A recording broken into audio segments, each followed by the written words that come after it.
মধ্যরাত্রিতে জঙ্গলের মধ্যে ঘুরতে যাওয়ার মজাই আলাদা। হ্যালো এভরিওয়ান, আমি রয়েছি এখন আন্দামানে। আজকে আমরা চলে যাব বারাতাং, যেখানে জারোয়ারা থাকে। সেখানে ভিডিও বা ফটো তোলা বারণ আছে, সেখানে ভিডিও ফটো কিছুই তোলা যাবে না। তো যাই হোক, এখন 3:20 বাজছে, আমরা এখানে হাঁটছি জঙ্গলের মধ্যে। আমাদের রাত 1:30টার সময় আমরা হোটেল থেকে রওনা দিয়েছিলাম, আর রাত 3টের সময় আমরা এসে বারাতাং জঙ্গলের এন্ট্রি গেটের সামনে এসে পৌঁছেছি। আমাদের মতো আরও অনেক গাড়ি এসে ওয়েটিংয়ে ছিল। প্রত্যেকের আইডি চেক করে তারপর জঙ্গলের ভেতর প্রবেশ করতে দেওয়া হয়েছে। জঙ্গলের ভেতর ভিডিওগ্রাফি করা যায় না, তো আমরাও করিনি। জঙ্গলটা ক্রস করতে অলমোস্ট 4 আওয়ার্স লেগেছে আমাদের। জঙ্গলটা ক্রস করার পর আমরা একটা জেটিতে গিয়ে পৌঁছেছি। সেখান থেকে এই বোটে করে আমরা চলে গেছিলাম লাইমস্টোন কেভ দেখার জন্য। বোটটা কিছুটা সমুদ্রের মধ্যে দিয়ে যাওয়ার পর সমুদ্রটা একটা জায়গা থেকে ব্যাকওয়াটারের মতো, মানে জঙ্গলের ভেতর দিয়ে ঢুকে গেছে।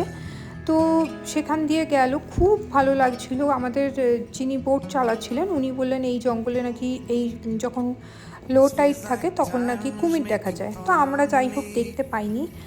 যেটা হচ্ছে যে জারোয়া দেখতে যাওয়া যেটাকে বলে, দেখতে কিছু হয়তো পেয়েছি, কিন্তু ওনারা যখন পছন্দ করেন না ওনাদের ফটোগ্রাফি ভিডিওগ্রাফি তোলা হোক, তা আমরাও তুলিনি।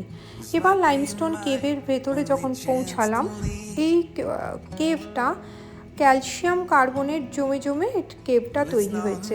কেভের ভেতরে ভীষণ অন্ধকার, এখানে কোনো লাইট নেই, টর্চের আলোয় পুরো দেখতে হচ্ছে। আমাদের যিনি গাইড আমাদেরকে পুরো বোঝাচ্ছিলেন কোথায় কি মূর্তি তৈরি হয়েছে, কোথাও শঙ্খ চক্র গদা, তো কোথাও গণেশজি, কোথাও বিষ্ণুজি, এরকমভাবে উনি আমাদের বোঝাচ্ছিলেন।